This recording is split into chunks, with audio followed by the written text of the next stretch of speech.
एक समय की बात है, भगवान शिव और माता पार्वती के दोनों पुत्रों गणेश और कार्तिकेय के बीच इस बात को लेकर चर्चा छिड़ गई कि दोनों में से श्रेष्ठ कौन है।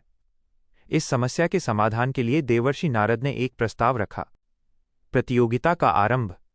नारद जी ने एक दिव्य फल दिखाते हुए कहा, जो भी अपने वाहन पर सवार होकर पूरे ब्रह्मांड के 3 चक्कर सबसे पहले लगाकर वापस आएगा, वही इस फल का अधिकारी होगा और उसे ही सबसे बुद्धिमान माना जाएगा। कार्तिकेय की यात्रा। कार्तिकेय जी का वाहन मयूर मोर था, जो बहुत तीव्र गति से उड़ सकता था। वे तुरंत अपने मोर पर सवार हुए और बिजली की गति से ब्रह्मांड की परिक्रमा करने निकल पड़े। वे 7 समुद्रों, पर्वतों और आकाशगंगाओं को पार करते हुए आगे बढ़ने लगे। गणेश जी का विचार।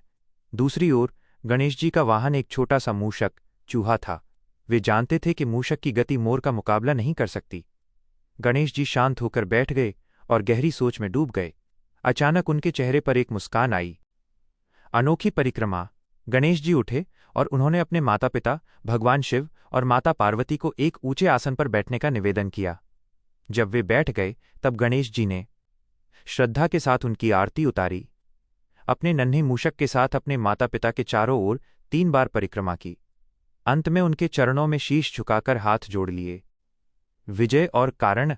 जब कार्तिकेय पूरे ब्रह्मांड का चक्कर लगाकर थके हारे वापस लौटे तो उन्होंने देखा कि गणेश जी तो पहले से ही फल लेकर बैठे हैं।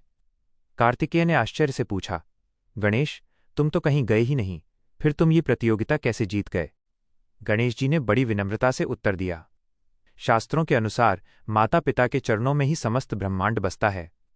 मेरे लिए मेरे माता पिता ही पूरी सृष्टि हैं। इसलिए आपकी बाहरी दुनिया की यात्रा से कहीं अधिक बड़ी मेरी ये आंतरिक और आध्यात्मिक यात्रा थी।